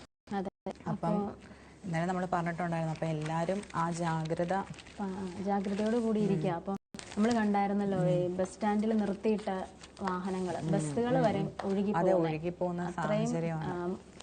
വെള്ളം അത്രത്തോളം കൂടിയിട്ടുണ്ട് ജലനിരപ്പ്. അപ്പോൾ നമുക്ക് എല്ലാവരും അപ്പോൾ ഇന്നും നാളെയും അതിശക്തമായ മഴയ്ക്ക് സാധ്യതയെന്ന് കാലാവസ്ഥാ വകുപ്പ് പറഞ്ഞിട്ടുണ്ട്. അപ്പോൾ പുതുച്ചേരിയിൽ തീരം തൊട്ട ഫെങ്കൽ ചുഴലിക്കാറ്റ് പ്രഭാവത്തിൽ കേരളത്തിൽ ഇന്നും നാളെയും കൂടി അതിശക്തമായ മഴ തുടരും. ഇന്ന് വൈകിട്ടോടു കൂടി ചുഴലിക്കാറ്റ് ശക്തി കുറഞ്ഞ ന്യൂനമർദ്ദമായി അറബിക്കടലിൽ പ്രവേശിച്ച് നിർവീര്യമാകും. ഇന്ന് കണ്ണൂർ, കാസർഗോഡ് ജില്ലകളിൽ ഓറഞ്ച് അലർട്ട്, മലപ്പുറം, കോഴിക്കോട്, വയനാട് ജില്ലകളിൽ യെല്ലോ അലർട്ടും. ഓറഞ്ച് അലർട്ടുള്ള സ്ഥലങ്ങളിൽ 24 മണിക്കൂറിൽ 204.4 മില്ലിമീറ്റർ വരെ മഴ ലഭിക്കും. കേരള തീരത്ത് മത്സ്യബന്ധനം പാടില്ല. കഴിഞ്ഞ ദിവസം വടക്കൻ ജില്ലകളിലടക്കം ശക്തമായ മഴയായിരുന്നു. അപ്പോൾ 4 ജില്ലകളിൽ നിന്ന് അവധിയുണ്ട്. ശക്തമായ മഴയെ തുടർന്ന് തൃശൂർ, കാസർഗോഡ്, മലപ്പുറം, ആലപ്പുഴ ജില്ലകളിൽ വിദ്യാഭ്യാസ സ്ഥാപനങ്ങൾക്ക് ഇന്ന് അവധി. മലപ്പുറത്ത് പ്രൊഫഷണൽ കോളേജുകൾ ഒഴികെയാണ് അവധി. അപ്പോൾ 4 ജില്ലകളിലാണ് ഇന്ന് അവധിയുള്ളത്. മലപ്പുറം, തൃശ്ശൂർ, കാസർഗോഡ്, മലപ്പുറം, ആലപ്പുഴ. അപ്പോൾ ഇന്നും ശക്തമായ മഴയ്ക്ക് സാധ്യതയുണ്ടെന്നാണ് കാലാവസ്ഥാ വകുപ്പ് അറിയിച്ചിരിക്കുന്നത്. ഇന്നലെ കുറച്ച് മഴ കുറവുള്ള കോട്ടയത്തല്ലേ, കുറച്ച് മിനിഞ്ഞാന്നത്തെ അപേക്ഷിച്ച് എന്താ പറയാ ഹൈ റേഞ്ചിലൊക്കെ നല്ല മഴ ഉണ്ടായിരിക്കും. ഇവിടെ ഇപ്പൊ വടക്കൻ ജില്ലകളിലാണ് ശക്തമായ മഴയ്ക്ക് സാധ്യത എന്നാണ് പറയുന്നത്. വടക്കൻ കേരളത്തിൽ ചൊവ്വാഴ്ച ശക്തമായ മഴയ്ക്ക് സാധ്യതയെന്ന് കാലാവസ്ഥാ വകുപ്പ് അറിയിച്ചു. കണ്ണൂർ, കാസർഗോഡ് ജില്ലകൾക്ക് ഓറഞ്ച് അലർട്ടും മലപ്പുറം, കോഴിക്കോട്, വയനാട് ജില്ലകൾക്ക് മഞ്ഞയാണ് കൊടുത്തിരിക്കുന്നത്. ജാഗ്രതാ നിർദ്ദേശങ്ങൾ നൽകിയിട്ടുണ്ട്. ഫെയ്ഞ്ചൽ ചുഴലിക്കാറ്റ് ചൊവ്വാഴ്ച വടക്കൻ കേരളത്തിലും കർണാടകയ്ക്കും മുകളിലൂടെ ന്യൂനമർദ്ദമായി അറബിക്കടലിലെത്താൻ സാധ്യതയുണ്ടെന്നും കാലാവസ്ഥാ വകുപ്പ് അറിയിച്ചിട്ടുണ്ട്. അപ്പോൾ എല്ലാവരും ജാഗ്രതയോടുകൂടി ഇരിക്കുക. ഈ പറഞ്ഞ മലപ്രദേശങ്ങളിലും ഹൈ റേഞ്ച് ഏരിയകളിലൊക്കെ താമസിക്കുന്നവർ കുറച്ചും കൂടെ അവിടെ നിന്ന് സുരക്ഷിതരായിരിക്കാൻ വേണ്ടിയിട്ട് മറ്റ് സ്ഥലങ്ങളിലേക്ക് മാറി പാർക്കുകയോ എന്തെങ്കിലുമൊക്കെ ഒന്ന് ചെയ്യുന്നത് നല്ലതായിരിക്കും. നമ്മുടെ സുരക്ഷിതത്വം നമ്മൾ തന്നെ ഉറപ്പുവരുത്തുക, അതാണ് കാര്യം. അതെ, എല്ലാവരും കാലാവസ്ഥാ വകുപ്പും സർക്കാരും നൽകുന്ന നിർദ്ദേശങ്ങൾക്കനുസരിച്ച് അല്ലേ? അതെ, കാരണം കൂടുതൽ അപകടങ്ങൾ മഴ ആയതുകൊണ്ട് തന്നെ കൂടുതൽ വെളിയിലൊക്കെ പോകാതെ നമ്മൾ പ്രതീക്ഷിക്കാത്ത സമയത്ത്, അതുപോലെയാണല്ലോ വയനാട്ടില് ഇപ്പം കഴിഞ്ഞത്, ചുരൽമലയിൽ ആരും പ്രതീക്ഷിച്ചില്ല അങ്ങനെ ഒരു സംഭവം അവിടെ ഉണ്ടാവുമെന്ന് വിചാരിച്ചതല്ല. അപ്പോൾ ഒരു രാത്രിയിൽ പെട്ടെന്ന് ഇങ്ങനെ മലയിടിഞ്ഞ് വരികയെന്ന് പറയുമ്പോൾ അപ്പൊ അതിൻ്റെതായ ഒരു ഭീകരത മനസ്സിൽ കണ്ടുകൊണ്ട് തന്നെ എല്ലാവരും നിർദ്ദേശങ്ങളൊക്കെ പാലിച്ച് ജാഗ്രത സ്വയം സുരക്ഷിതമാക്കാനുള്ള എല്ലാ കാര്യങ്ങളും ചെയ്യുക. അതെ. അടുത്തൊരു ന്യൂസും, വീൽ ചെയറിലായ ജീവൻ സഞ്ജീവ് ഉയരങ്ങൾ കീഴടക്കിയത് കൂട്ടുകാരുടെ ചുമരിലേറി. ഇത് വീൽ ചെയറിൽ സഞ്ചരിക്കുന്ന ജീവൻ സഞ്ജീവ് സമുദ്രനിരപ്പിൽ നിന്ന് 3676 അടി ഉയരത്തിലിരുന്നും ചിരിക്കുമ്പോൾ അതിൽ സൗഹൃദത്തിന്റെ നിലാവ് തെളിയുന്നു. അപ്പോൾ കൂട്ടുകാരുടെ മുതുകിലേറിയാണ് മഹാരാഷ്ട്ര നാസിക്കിലെ ഹരിഹർ ഫോർട്ട് കൊടുമുടിയിൽ എത്തിയത്. പേശികൾക്കും അസ്ഥികൾക്കും ബലക്കുറവായതിനാലാണ് ജീവൻ സഞ്ജീവിന്റെ ജീവിതം വീൽ ചെയറിലായത്. അപ്പോൾ പേശികൾക്കും അസ്ഥികൾക്കും ഒക്കെ ബലക്കുറവാണ്, അപ്പോൾ അതുകൊണ്ടാണ് വീൽ ചെയറിലാണ് ലൈഫ്. അപ്പോൾ കഴിഞ്ഞ ദീപാവലിക്ക് ഹരിഹർ ഫോർട്ടിനേക്കാൾ ഉയരത്തിലുള്ള ശബരിമലയിലെത്തി അയ്യനെ തൊഴുതു. പെരിഞ്ഞാനം പുഴങ്കര വീട്ടിൽ ജീവൻ സഞ്ജീവ് ഈ ഉയരമെല്ലാം താണ്ടുന്നത് ആത്മസുഹൃത്തുക്കളായ അഖിലിന്റെയും സുരേഷ് ബാബുവിന്റെയും ചുമരിലേറെയാണ്. അപ്പം ഒരു സൗഹൃദത്തിന്റെ ഇതാണ് പറയുന്നത്. സോഷ്യൽ മീഡിയയിലൊക്കെ ഒരുപാടുണ്ടായിരുന്നു, ഒരുപാട് സ്ഥലങ്ങളില് മലയുടെ മേളിലൊക്കെ ഈ സുഹൃത്തുക്കൾ ഇങ്ങനെ മാറി മാറി എടുത്തോണ്ട് പോകും. അതെ, അത് നല്ലൊരു സൗഹൃദത്തിന്റെ ഇതാണ്. അമ്മ സതീദേവിക്ക് പുറമെ ജീവന്റെ മറ്റ് സുഹൃത്തുക്കളായ ആൽവിൻ, ശരത്, അരുൺ, ഷിബു എന്നിവർക്കും ശബരിമല യാത്രയിലുണ്ടായിരുന്നു. രാത്രി 7-നാണ് പമ്പയിൽ നിന്ന് മല കയറിയത്. മുതുകിൽ കരിയർ ബാഗിൽ ജീവനെ ചുമന്നാണ് കുത്തനെയുള്ള നീലിമലയും കടന്ന് സന്നിധാനത്തെത്തിയത്. പിറ്റേന്ന് രാവിലെ ശാസ്താവിനെ കൺകുളിർക്കെ തൊഴുത് മലയിറങ്ങി.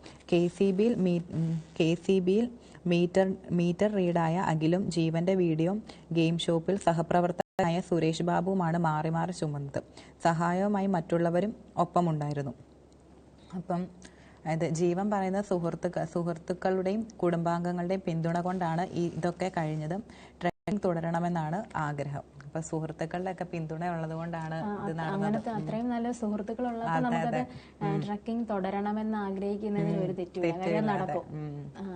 നമ്മളെല്ലാവരും തന്നെ കണ്ടിട്ടുണ്ടായിരിക്കും സോഷ്യൽ മീഡിയയിൽ ഇവരുടെ ഒരുപാട് ഇതുണ്ടായിരുന്നു. ഒത്തിരി നല്ല പോസിറ്റീവായിട്ടുള്ള കമന്റ്സ് ഒക്കെയാണ് അതിന് പോകുന്നത്.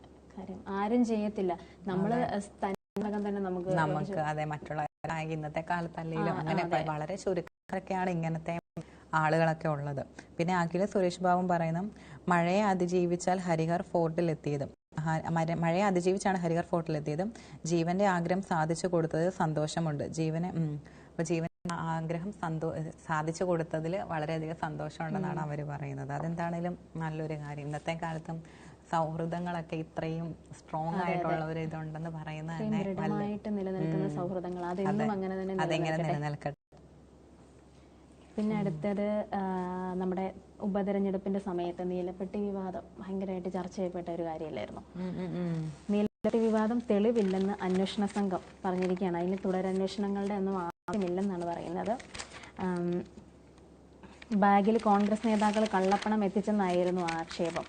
UDF സ്ഥാനാർത്ഥി രാഹുൽ മങ്കൂട്ടത്തിനെതിരെ LDFും BJPയും ആരോപണമുയർത്തി.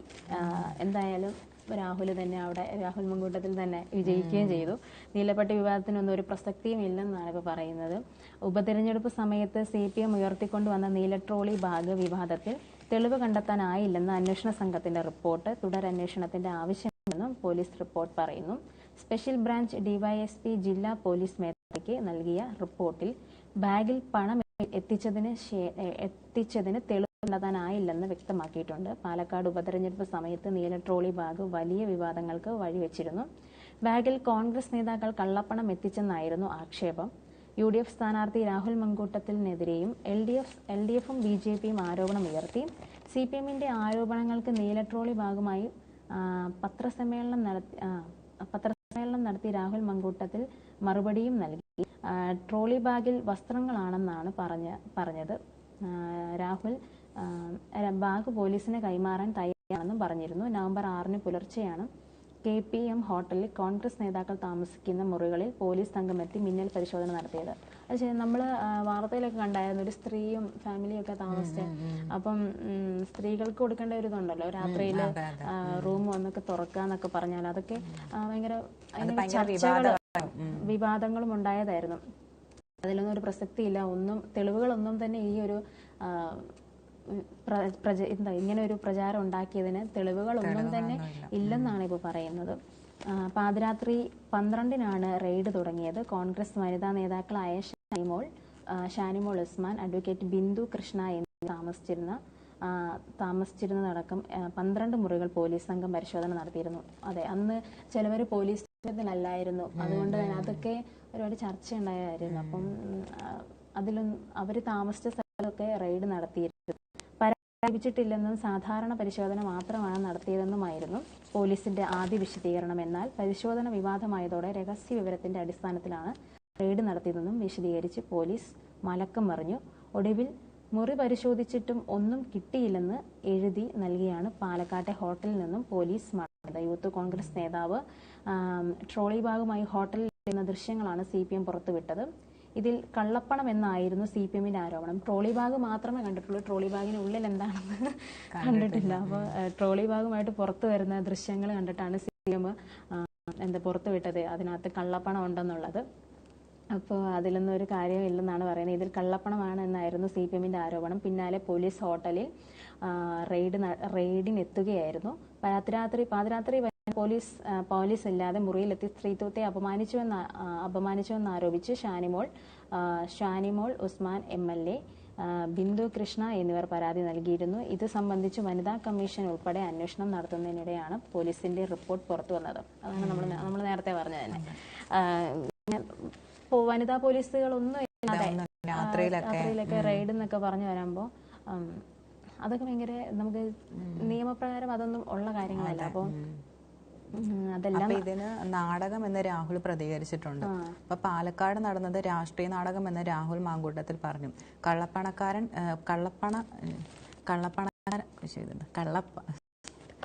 കള്ളപ്പണക്കാരനാക്കാൻ ശ്രമിച്ചത് BJPയുടെയും CPMന്റെ ബോധപൂർവമായ അജണ്ടയാണ്. ജനഹിതത്തെ അട്ടിമറിക്കാനുള്ള ശ്രമമാണ് നടന്നത്. ഇതിന് BJPയും CPMും നിയമപരമായി മറുപടി പറയേണ്ടി വരും. മാനനഷ്ട കേസിന് നടപടികൾ സ്വീകരിക്കേണ്ടതുണ്ടെന്ന് രാഹുൽ പ്രതികരിച്ചു. അപ്പൊ അത് കറക്റ്റായിട്ടുള്ള കാരണം തെളിവില്ലാതെ നമ്മൾ വെറുതെ ആരോപിച്ചിട്ട് അത് ഉപതെരഞ്ഞെടുപ്പിന്റെ ആ വലിയ സമയത്ത് ഈ ട്രോളി ബാഗ് എന്ന് പറഞ്ഞ വലിയ വിവാദങ്ങൾ, വലിയ വിവാദങ്ങൾക്കാണ്. അപ്പൊ അതെന്താണ്ട് നാടകമാണെന്ന് രാഹുൽ പ്രതികരിച്ചിട്ടുണ്ട്. അപ്പൊ അത് നിയമപരമായിട്ട് അവർ മറുപടി പറയേണ്ടി വരും. CPMും BJPയും മറുപടി പറയേണ്ടി വരുമെന്നും പറയുന്നുണ്ട്. അപ്പൊ അതെന്താണെങ്കിലും കൂടുതൽ അതിനൊരു തുടരന്വേഷണത്തിന്റെ ആവശ്യമില്ലെന്നാണ് പറയുന്നത്.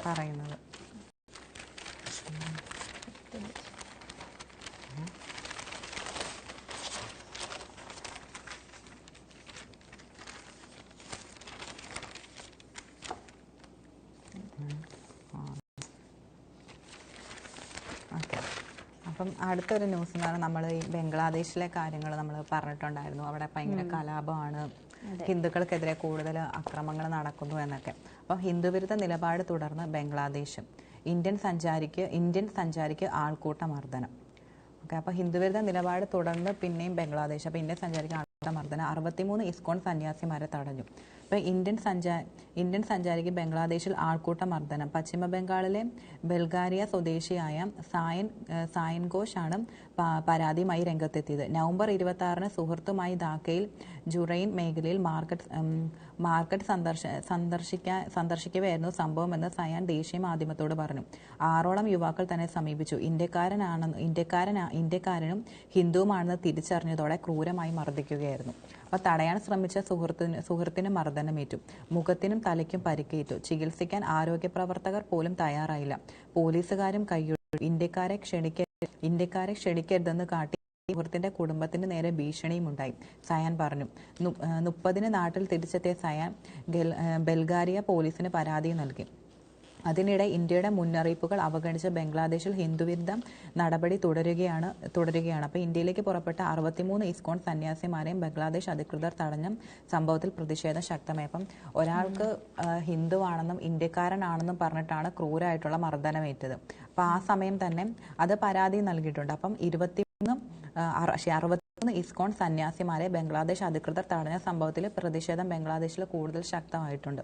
അപ്പം പാസ്പോർട്ട്, വിസ തുടങ്ങിയ യാത്രാ രേഖകൾ കൈവശമുണ്ടായിട്ടും സന്യാസിമാരെ അതിർത്തിയിൽ കടക്കാൻ ബംഗ്ലാദേശ് ഉദ്യോഗസ്ഥർ അനുവദിച്ചില്ല. അപ്പോഴത്തേനും പാസ്പോർട്ട് വിസ കാര്യങ്ങളൊക്കെ അവരുടെ കൈവശം ഉണ്ടായിരുന്നു. പക്ഷേ എന്നിട്ട് പോലും അവരെ അതിർത്തി കടക്കാനായിട്ട് ബംഗ്ലാദേശ് ഉദ്യോഗസ്ഥർ അനുവദിച്ചില്ല. സന്യാസിമാർ എല്ലാവരും ബംഗ്ലാദേശ് പൗരന്മാരാണ്. അപ്പോൾ അവരെല്ലാവരും ബംഗ്ലാദേശ് പൗരന്മാരും കൂടിയാണ്. അപ്പോൾ പാസ്പോർട്ടും വിസ എല്ലാ കാര്യങ്ങളും അവരുടെ കൈവശം ഉണ്ടാവുകയും ചെയ്തിരുന്നു. എന്നിട്ട് പോലും അതിർത്തി കടക്കാൻ അവരെ അനുവദിച്ചില്ല. അപ്പോൾ സന്യാസിമാർ അതിർത്തിയിലെ ബെനാപോൾ ലാൻഡ് പോർട്ടിൽ മണിക്കൂറുകളോളം കാത്തിരുന്നിട്ടും അനുമതി നിഷേധിക്കുകയായിരുന്നു. മതപരമായ ചടങ്ങിൽ പങ്കെടുക്കാൻ പുറപ്പെട്ട സന്യാസിമാരെ അതിർത്തി കടക്കാൻ അനുവദിക്കരുതെന്നും ഉന്നത അധികാരികൾ നിർദ്ദേശിച്ചെന്നും ഇമിഗ്രേഷൻ പോലീസ് പറയുന്നു. ഇസ്കോൺ സന്യാസിമാരെ വാറണ്ട് ഇല്ലാതെ അറസ്റ്റ് ചെയ്യുന്നതിനിടെയാണ് ഈ പുതിയ സംഭവം നടന്നിരിക്കുന്നത്. അപ്പോൾ വീണ്ടും അവിടെ കൂടുതൽ ക്കെതിരെയുള്ള കലാപം വീണ്ടും കൂടിക്കൊണ്ട് വരികയാണ്. അപ്പം ഹസീനയ്ക്കെതിരെ ആക്രമണം പ്രതികളെ വെറുതെ വിട്ടു. അതായത് മുൻ പ്രധാനമന്ത്രി ഷെയ്ഖ് ഹസീനയ്ക്കെതിരെ 2004 ഗ്രേനേഡ് ആക്രമണം നടത്തിയ കേസിലെ 49 പ്രതികളെ കുറ്റവിമുക്തരാക്കി ബംഗ്ലാദേശ് കോടതി. അപ്പോൾ അവരെയും പ്രതികളെയും വെറുതെ വിട്ടു. അപ്പം മുൻ പ്രധാനമന്ത്രി ഖലീദാസിയുടെ മകൻ താരിഖ് റഹ്മാനും ഇക്കൂട്ടത്തിലുണ്ട്. ഹസീനയുടെ രാഷ്ട്രീയ എതിരാളിയാണ് ബംഗ്ലാദേശ് നാഷണലിസ്റ്റ് പാർട്ടി നേതാവായ ഖലീദ BNPയുടെ ചെയർപേഴ്സൺ കൂടിയാണ് താരിഖ്. അപ്പം ഹസീനയ്ക്കെതിരായ ആക്രമണം നടത്തിയ 49 പ്രതികളെ ബംഗ്ലാദേശ് കോടതി വെറുതെ വിട്ടിരിക്കുകയാണ്. അപ്പം വീണ്ടും ബംഗ്ലാദേശിലെ കലാപം കൂടിക്കൂടി വരികയാണ്. അപ്പം അപ്പം ഇന്ത്യ ഹിന്ദുക്കൾക്കെതിരെയുള്ള ആക്രമണം അവസാനിപ്പിക്കണമെന്ന് പറഞ്ഞിട്ട് പോലും ആ നിലപാട് തള്ളിയിട്ടാണ് ഇവർ വീണ്ടും ആക്രമണം തുടർന്നുകൊണ്ടിരിക്കുന്നത്. അപ്പം ഇന്ത്യ ബംഗ്ലാദേശ് ബന്ധം എന്താണേലും വലിയൊരു വഷളായിക്കൊണ്ടിരിക്കുകയാണ്. അപ്പോൾ അതൊരു വലിയ പ്രതിസന്ധിയാണ് ഇനി രാജ്യം നേരിടുന്നത്. എന്താണെന്ന് നോക്കാം.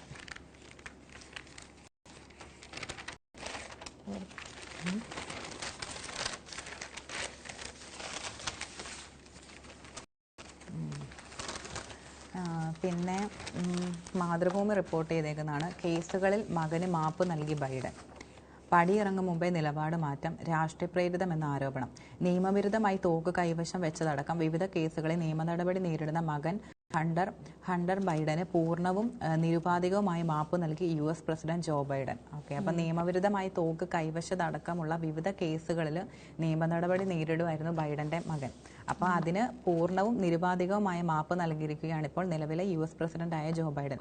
പ്രസിഡന്റ് കാലാവധി അവസാനിപ്പിക്കാൻ ആഴ്ചകൾ ശേഷിക്കെയാണ് പ്രത്യേക അധികാര പ്രയോഗം. അപ്പം ഡൊണാൾഡ് ട്രംപ് എന്താണല്ലോ അധികാരത്തിലേറാൻ പോവാണ്. അപ്പോഴത്തേക്കിനും ആ പ്രസിഡന്റ് കാലാവധി അവസാനിക്കാൻ ആഴ്ചകൾ ശേഷിക്കെയാണ് ഈ പ്രത്യേക അധികാരം പ്രയോഗിച്ചിരിക്കുന്നത്. അപ്പോൾ ജുഡീഷ്യറിയുടെ തീരുമാനത്തിൽ ഇടപെടില്ലെന്നും മകനെ രക്ഷിക്കാൻ പ്രത്യേക അധികാരം പ്രയോജനപ്പെടുത്തില്ലെന്നുമാണ് മുൻ നിലപാടാണ് ബൈഡൻ മാറ്റിയത്. അപ്പോൾ ബൈഡൻ എടുക്കുന്ന തീരുമാനം എന്ന് പറയുന്ന നിലപാടെന്ന് പറഞ്ഞാൽ ജുഡീഷ്യറിയുടെ തീരുമാനത്തിൽ ഇടപെടില്ലെന്നും മകനെ രക്ഷിക്കാൻ പ്രത്യേക അധികാരം പ്രയോജനപ്പെടുത്തില്ലെന്നുമാണ്. അപ്പോൾ ആ നിലപാടാണ് ഇപ്പോൾ ബൈഡൻ മാറ്റിയിരിക്കുന്നത്. കേസുകൾ രാഷ്ട്രീയ പ്രേരിതമാണെന്ന് ആരോപിച്ച് ബൈഡൻ തന്റെ മകനായതുകൊണ്ട് മാത്രമാണ് പ്രതിയോഗികളാൽ ഹണ്ടർ വേട്ടയാടപ്പെടുന്നതെന്ന് പറഞ്ഞു. കരിയറുടനീളം ഞാൻ പിന്തുടർന്നത് അമേരിക്കൻ ജനതയോട് സത്യം തുറന്നു പറയുകയെന്ന ലാളിത്യത്വമാണ്. ഇതിനായ വ്യവസ്ഥയിൽ ഞാൻ വിശ്വസിക്കുന്നു. എന്നാൽ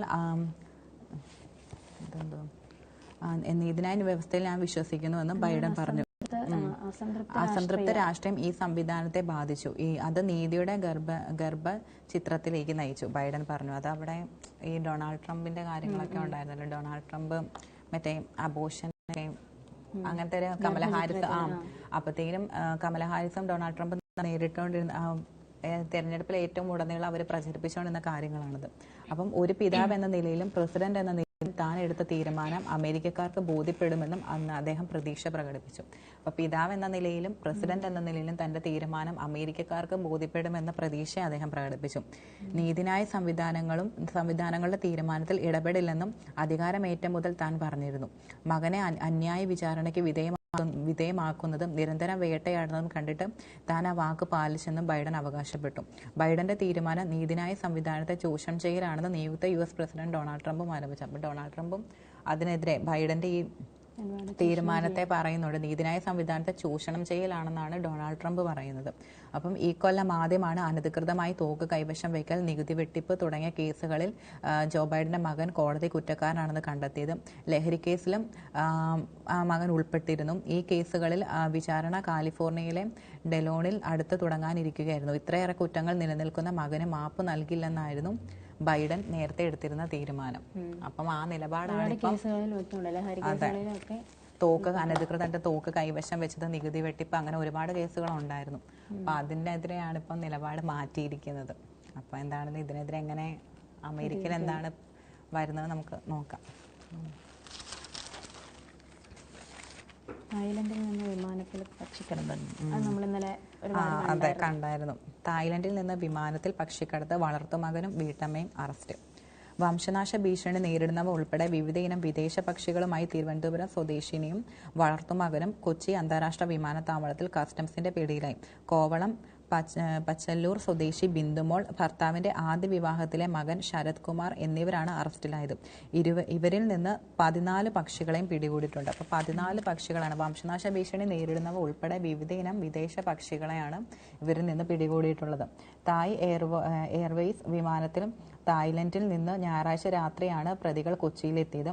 പെരുമാറ്റത്തിൽ സംശയം തോന്നിയ കസ്റ്റംസ് ഉദ്യോഗസ്ഥർ ബാഗേജുകൾ വിശദമായി പരിശോധനയ്ക്കിടെ അതായത് അവരുടെ ഇതൊക്കെ പരിശോധിക്കുന്നതിനിടയിലും ചിറകടി ശബ്ദം കേട്ടു.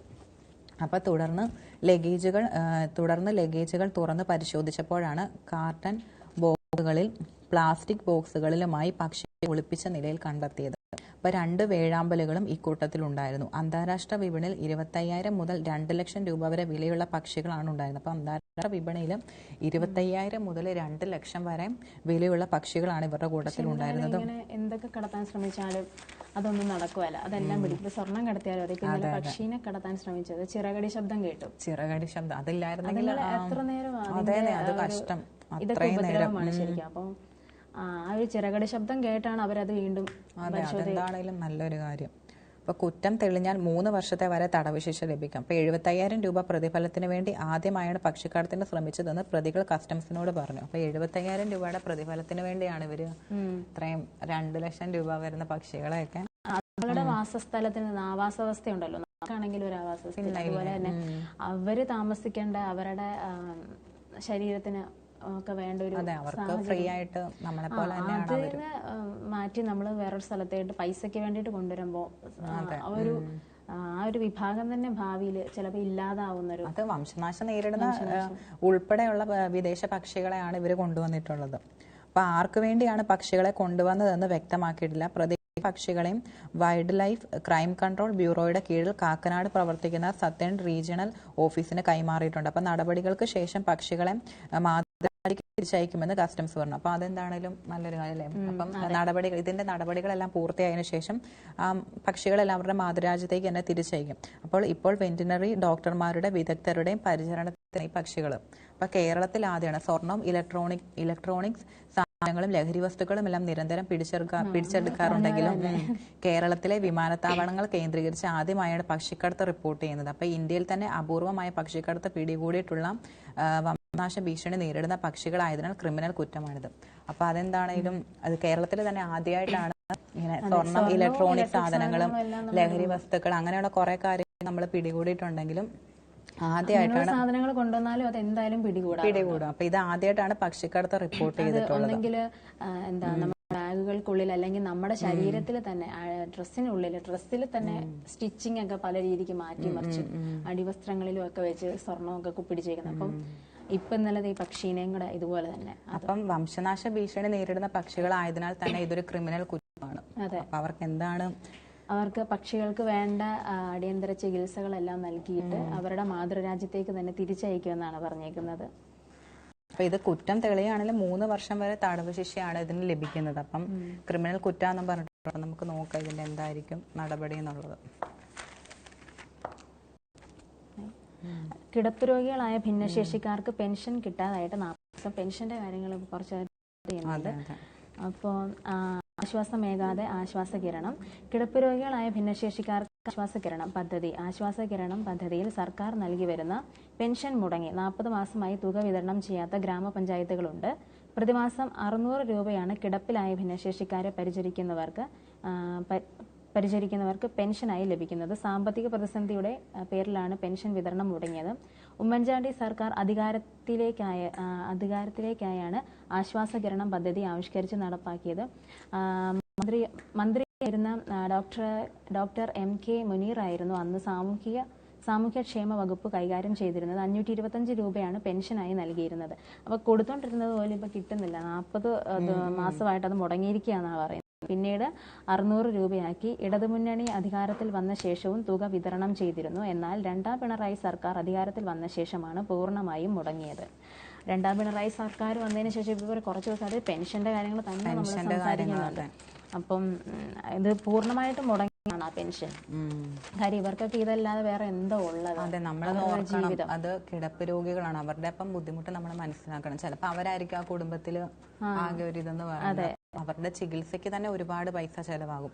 അതുപോലെ ഈ പെൻഷനും കൂടെ കിട്ടാതിരുന്ന അവരുടെ അവസ്ഥ വളരെയധികം ഇതായി. ഒരു സർക്കാരിന്റെ സാമ്പത്തിക പ്രതിസന്ധിയാണ് അതിന് കാരണം എന്നാണ് പറയുന്നത്. സാമൂഹ്യക്ഷേമ വകുപ്പ് തദ്ദേശ സ്ഥാപനങ്ങൾ മുഖേനയാണ് തുക വിതരണം ചെയ്യുന്നത്. ചില പഞ്ചായത്തുകളിൽ 36 മാസവും ചിലയിടത്ത് 4 മാസവും പെൻഷൻ കിട്ടാനുണ്ട്. കേന്ദ്ര സർക്കാരിൽ നിന്നും പെൻഷൻ വിഹിതം കിട്ടാത്തതാണ് പ്രതിസന്ധിക്ക് കാരണമെന്നാണ് തദ്ദേശ വകുപ്പിന്റെ വിശദീകരണം. സംസ്ഥാനത്ത് 10,000 കണക്കിന് ഭിന്നശേഷിക്കാരായ കിടപ്പ് രോഗികളുണ്ട്. സംസ്ഥാനത്ത് ഏറ്റവും കൂടുതൽ ദുരിതം അനുഭവിക്കുന്നവരാണ് കിടപ്പിലായ ഭിന്നശേഷി വിഭാഗക്കാർ. ശാരീരിക അവശതകൾ കാരണം തീർത്തും കിടപ്പിലായവരാണ് ഇത്തരം ആളുകൾ. സഹായത്തിന് ആളുകൾ ഉള്ളത് ക്കാർക്ക് വലിയ ആശ്വാസമാണ്. എന്നാൽ പെൻഷൻ കിട്ടാതായതോടെ സഹായത്തിന് ആരെയും നിർത്താൻ പറ്റാത്ത സാഹചര്യത്തിലാണ്. കാര്യം പൈസ ഇല്ലാതെ ഇന്നത്തെ കാലത്ത് ഒന്നും നടക്കത്തില്ല. നമ്മുടെ എല്ലാ കാര്യങ്ങൾക്കും പണം അത്യാവശ്യമാണ്. അപ്പൊ ഈ തുച്ഛമായ പെൻഷൻ കൊണ്ട് ഇന്നത്തെ എല്ലാ സാധനത്തിനും വിലയാണ്. അപ്പൊ ഈ പെൻഷൻ കൊണ്ട് വേണം അവരുടെ ഉപജീവനമാണേലും പോകാൻ, മരുന്ന് എല്ലാം പൈസയാണ്. അപ്പം കിടപ്പ് രോഗികളായ മരുന്നിന് തന്നെ ഒരുപാട് പൈസ നമ്മൾ ചെലവാക്കേണ്ടി വരും. അപ്പൊ ഇത്തരത്തിലുള്ള കിടപ്പ് രോഗികളുടെ ഈ ഒരു പ്രതിസന്ധി, ഈ ഒരു അവസ്ഥയെ മാനിക്കണമെന്ന് തന്നെയാണ് അതിനൊരു സർക്കാരിന്റെ അമിതമായിട്ടുള്ള സാമ്പത്തിക പ്രതിസന്ധിയാണ് ഇതിന് കാരണമെന്നാണ്. പക്ഷെ നമ്മൾ പെൻഷന്റെ കാര്യത്തിൽ നമ്മൾ പറഞ്ഞത് അനധികൃതമായിട്ട് കുറെ പേര് പെൻഷൻ കൈപ്പറ്റുന്നുണ്ട്. അങ്ങനത്തെ കാര്യങ്ങളൊക്കെ പരിഹരിക്കുകയാണെങ്കിൽ ഒരു പരിധി വരെ ഇത്തരത്തിൽ അർഹതപ്പെട്ടവർക്ക് കൊടുക്കാനായിട്ട് കഴിയും. അപ്പൊ അതിനൊരു നല്ലൊരു തീരുമാനങ്ങൾ ഉണ്ടാകട്ടെ. ഇവരെ പരിഹരിക്കണം, ഇവരുടെ പ്രശ്നങ്ങൾ കേൾക്കണം എന്നാണ്. തുടർ നടപടി എന്താണെങ്കിലും ഉണ്ടാകട്ടെ എന്ന് നമുക്ക് പ്രതീക്ഷിക്കാം. ഓക്കെ, പിന്നെ വേറൊരു ന്യൂസ് എന്ന് പറയുന്നത് കേരള കൗമുദി റിപ്പോർട്ട് ചെയ്തേക്കുന്നതാണ്. കക്ഷികൾക്കിടയിൽ അതൃപ്തി, ഇന്ത്യ മുന്നണി ഉലയുന്നു. അതായത് ലോക്സഭാ തിരഞ്ഞെടുപ്പിൽ ജയിച്ച് കേന്ദ്രത്തിൽ അധികാരം എത്തുന്നതിൽ നിന്ന് BJPയെ തടയാൻ കഴിയാതിരുന്നതും തുടർന്ന് നടന്ന നിയമസഭാ തിരഞ്ഞെടുപ്പിൽ ക്ലച്ച് പിടിക്കാത്തതും ഇന്ത്യ മുന്നണിയിൽ അതൃപ്തി വർദ്ധിപ്പിക്കുന്നു. അതായത് ലോക്സഭാ തിരഞ്ഞെടുപ്പിൽ ജയിച്ച് കേന്ദ്രത്തിൽ അധികാരത്തിൽ എത്തുന്നതിൽ നിന്നും BJPയെ തടയാൻ കഴിയാത്തതും അതുപോലെ തന്നെ തുടർന്ന് തിരഞ്ഞെടുപ്പുകളിലൊന്നും ക്ലച്ച് പിടിക്കാതെ ഇന്ത്യ മുന്നണിയിൽ വലിയ പ്രതിസന്ധികളാണ് ഇപ്പോൾ സൃഷ്ടിച്ചിരിക്കുന്നത്. മുന്നണിയിലെ പ്രധാന പാർട്ടിയായ കോൺഗ്രസിന്റെ വല്യേടൻ മനോഭാവത്തിൽ അതൃപ്തി തൃണമൂൽ കോൺഗ്രസ്, CPI, ആം ആദ്മി പാർട്ടി പരസ്യമാക്കുകയും ചെയ്തിട്ടുണ്ട്. അപ്പോൾ ഹരിയാന, മഹാരാഷ്ട്ര, ജാർഖണ്ഡ്, ഛത്തീസ്ഗഡ് നിയമസഭാ തിരഞ്ഞെടുപ്പുകളിൽ സീറ്റ് പങ്കിടാൻ കോൺഗ്രസ് തയ്യാറാകാത്തത് മുന്നണിയുടെ ഉദ്ദേശശുദ്ധിയെ തുരങ്കം വയ്ക്കുന്നതാണെന്ന് CPI ചൂണ്ടിക്കാട്ടുന്നു. മുന്നണി അർഹമായ ബഹുമാനവും പ്രാതിനിധ്യവും ലഭിക്കുന്നില്ലെന്ന് ദേശീയ കൗൺസിൽ പ്രമേയം പാസാക്കുകയും ചെയ്തിട്ടുണ്ട്. അപ്പോൾ BJP RSS വിരുദ്ധ നിലപാടിൽ ഉറച്ചു നിൽക്കുമ്പോഴും തിരഞ്ഞെടുപ്പുകളിൽ വലിയ പാർട്ടികൾക്ക് മാത്രമാണ് സീറ്റ് അപ്പം BJP RSS വിരുദ്ധ നിലപാടുകളൊക്കെ നിൽക്കുന്നുണ്ടെങ്കിൽ പോലും തിരഞ്ഞെടുപ്പുകളിൽ വലിയ പാർട്ടികൾക്ക് മാത്രമേ സീറ്റ് ലഭിക്കുന്നുള്ളൂ. അപ്പോൾ CPIയും ഇടത് പാർട്ടികളെയും ഒതുക്കി ജയം ായിരുന്നു ഹരിയാനയിലടക്കം ഇത് തിരിച്ചടിയായെന്ന് CPI ജനറൽ സെക്രട്ടറി D. രാജ ചൂണ്ടിക്കാട്ടുകയും ചെയ്തിട്ടുണ്ട്. അപ്പോൾ ലോക്സഭാ തിരഞ്ഞെടുപ്പ് സമയത്ത് തന്നെ കോൺഗ്രസുമായി അഭിപ്രായ വ്യത്യാസം കടുപ്പിച്ചിരുന്ന തൃണമൂൽ നിയമസഭാ തിരഞ്ഞെടുപ്പിലും സീറ്റ് ചർച്ചകളിൽ മറ്റ് ഇന്ത്യ മുന്നണി പാർട്ടികളെയും അവഗണിച്ചതിനെ കുറ്റപ്പെടുത്തുകയും ചെയ്തു. അപ്പോൾ ഇന്ത്യ മുന്നണിക്ക് അതായത് ഇന്ത്യ മുന്നണിയിലെ കക്ഷികൾ തമ്മിലും അവരുടെ അതൃപ്തി കൂടുതലാണ്. അപ്പോൾ BJP അധികാരത്തിൽ നിന്ന് തടയാനും കഴിഞ്ഞില്ല. അതുമാത്രമല്ല പാർട്ടി കൂടുതലും ഇപ്പോൾ ഹരിയാനയിലാണെങ്കിലും കോൺഗ്രസിന് വലിയ തോൽവിയായിരുന്നു ഉണ്ടായിരുന്നത്. അപ്പം അത്തരത്തിൽ കോൺഗ്രസ് ഇന്ത്യ മുന്നണിയിൽ അതൃപ്തി കൂടുന്നുണ്ടെന്നാണ് പറയുന്നത്.